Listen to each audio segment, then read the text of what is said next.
This is one of the fastest charm pack quilt patterns you will make. Let's dive right in and talk about what you're going to need for one quilt block.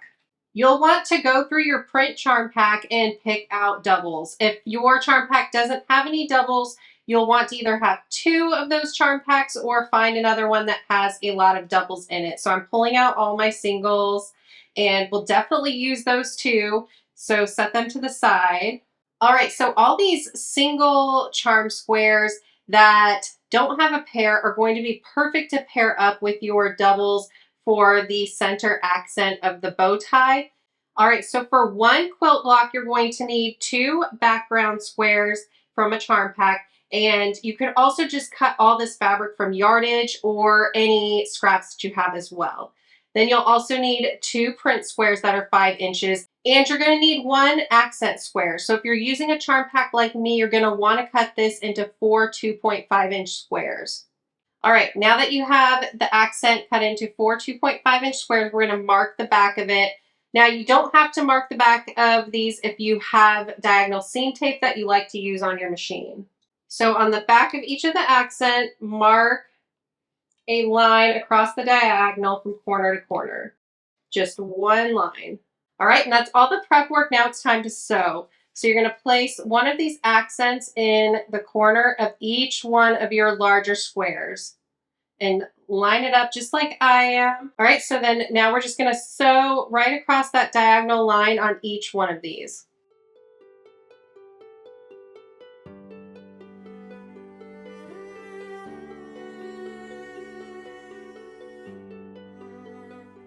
All right, so I have these all stitched right across that line I had drawn, and I gave them a quick press. You may notice my line is gone. I used a friction pen to mark those lines just so that I don't have to worry about any of the color showing up behind my fabric. When I iron it, it just disappears. I will link to these in the description of my video. All right, so now just trim away 1/4 inch from that stitch line. I'm just gonna eyeball that.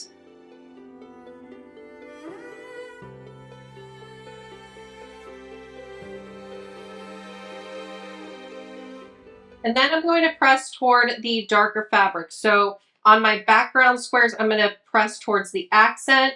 And then on my other squares here, I'm going to press toward my darker fabric, which is the larger square.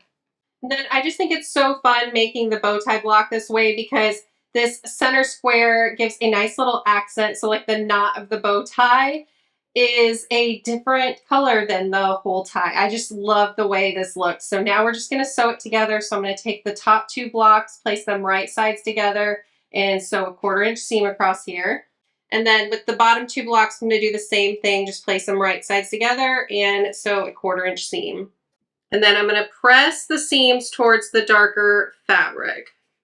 And then we just have 1 more seam to finish this block. So place it right sides together. Since our seams are pressed in opposite directions, nest together nicely.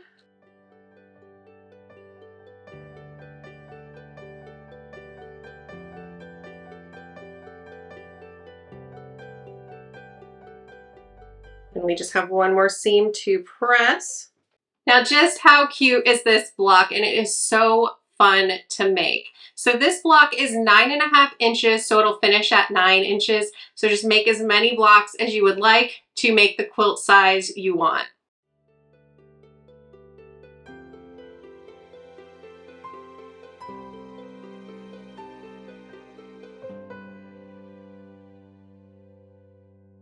So there are actually a few different layouts that you can do with this block. There's of course the traditional layout, just lay all these bow ties out in the same direction.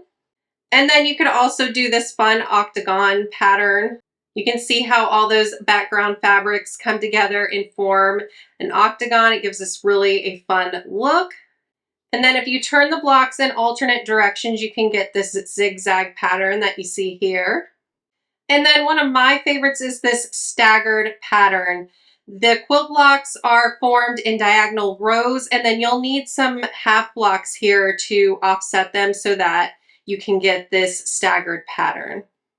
I just love these one quilt block patterns that give you a lot of different layouts. It makes it a lot of fun to be able to just put one block together and then figure out a layout that works best for the fabrics you chose or the person you're gifting it to. Thanks so much for watching, and I'll see you in the next video. Bye.